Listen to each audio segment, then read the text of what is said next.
I consider myself to be a pretty big VR connoisseur, so when Pimax approached me wanting to review their $2,000 headset, I was pretty excited. This baby is the Pimax Dream Air, an extremely slim yet very high quality headset. I do want to get this out the way. I will not be lying to you guys just because I'm doing this for the company. I will be sharing the things I like and the things I don't like. They're not like paying me off or anything. Trust me, there are things that I don't like about this thing. Before I share anything on this headset, how about we get a live reaction of me unboxing this, because this was a crazy experience. Chat.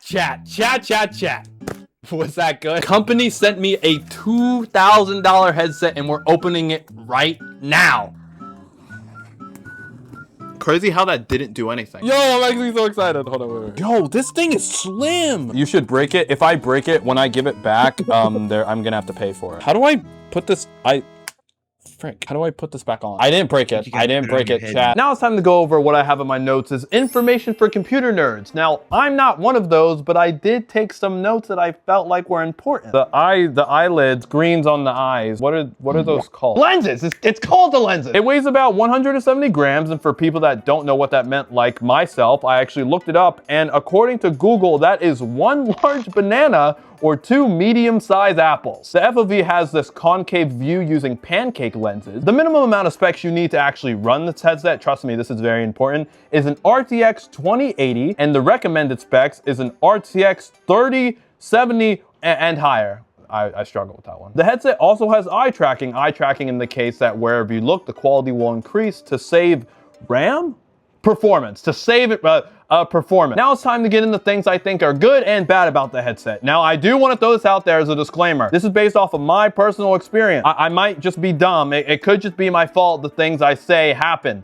But I don't know, if you don't like that, get out of here. Starting off with the good, the headset is actually really comfortable, and I'm pretty sure the lightweight has to do with that. Comparing the Dream Air to like the Quest 2, I wouldn't say the Quest 2 is uncomfy, but like comparing them, it's definitely more comfy, if you understand what I'm saying. The next one is that the lenses are so crisp that I wanna cry. Like, I was in VR chat, and I was talking to some of my VR content creators, and I was looking at Dodo in VR chat. You guys know who Dodo is. And I was just like, wow, your dog mask is just like, it made me feel something. I was like, as an anime girl or something, I'm like, oh, look at me. I'm like, anime or something. I don't know. The eye tracking initially was really bad. Like, I could visually see where the quality went down, but then it got good. I fixed it. So we're not gonna talk about that.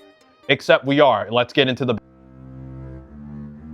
headset itself took so long to turn on, like maybe an hour and 30. I was streaming the whole thing, and when it did, it crashed everything. My stream turned off, my OBS turned off. I wasn't having a good day. Now, I'm pretty sure to explain that, it just had everything like somewhat maxed out, so when it turned on, my computer kind of had to like rev itself together. But like I said, I fixed that. I just turned it down a little bit, and then we were A-okay. Still in the bad section though. I wasn't having a good I wasn't a happy camper. The strap on the headset is actually like really annoying. Like so annoying because you can just like pop it off. And I have a lot of hair, as you can see. When I try putting it on, it is often that these straps just end up popping off.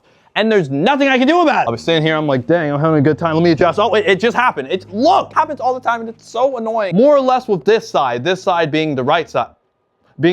And yeah, of course, I can just like clip it back on, but like I don't want to do that. I just want it to be sturdy. The wires I feel like are a bit much at times, but I understand it's needed to actually have the quality it does. But I'm telling you, it's like sucking the power out of my PC, and I feel it. Like I said, my stream crap. I don't like it siphoning power from my PC. I will say, I think it was very smart of the fact that they have the wires dangling from behind the headset rather than the front, because the front, it would make things so much worse. And like swinging my controllers is already a hassle because I have my cord to the side of my Quest. What makes the headset comfortable, I thought I broke it because I couldn't put it back on. I'm gonna try my best to put it back on to see if I've improved, but oh shoot, it's like really hard sometimes because like everything's really slim. And the video says let the magnets do its work, but when I let the magnets do its work, it doesn't work. Oh, I did it, never mind. Actually, no, that's still kind of hard. The controllers aren't really anything that special. They kind of look exactly like the Quest 2. I don't know if I'm allowed to say that. Am I allowed to compare products? I do have a list of the things I'm not allowed to say. On the controllers itself, they do have 4 buttons, one of them being their Pi button, because like, Pimax? Overall, my experience with the Pimax was salty in the beginning, but like using it as an average headset, it's pretty bien, pretty bueno, pretty good. I am constantly filming with my VR because I have to have it on, except for when I'm not. Follow me on Twitch and YouTube, totally not Seth. So I prefer for my experience to be very good. And with the Pimax, I can say, if you get through all the issues in the beginning that I had, if you have them, it's a pretty good headset. Now let's talk about that price. $2,000 for a VR headset. I know it's pretty steep, but this isn't meant for the average user. If you're buying a Quest 2, you're not buying a Pimax. What I'm saying is that if you're buying the Pimax, it's definitely meant for you. If you're hesitating on the fact, then it's not. You understand me? And if you do end up buying it, you should use my referral code so you can get a little bit off and I get a little bit from the payment. It's a win-win. That might be all I want to say. So in conclusion, thanks for the free headset. Just kidding, I have to send it back.